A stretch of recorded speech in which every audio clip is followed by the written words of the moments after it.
Hello and welcome back to our channel. So today in this video we are going to discuss about how to fix missing cost basis from multiple exchanges in CoinTracker. So without wasting much of our time, let's get straight into the video.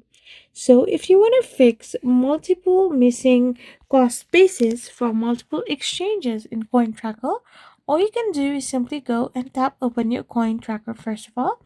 Now to fix missing cost basis on data, you must ensure a complete and accurate transaction history by linking all exchanges and wallets and resolving any flagged transaction. Missing cost basis is primarily due to incomplete transaction history across all platforms you have used. So first of all you gotta do is ensure all wallets and exchanges are connected. Now you need to review and resolve flagged transactions, manually add missing data if necessary, and simply verify and recalculate. This will allow in recalculation and checking your balance. I hope you found this video helpful, so don't forget to hit that subscribe button and to give us a thumbs up. We will be back again with more informative videos. Thank you for watching.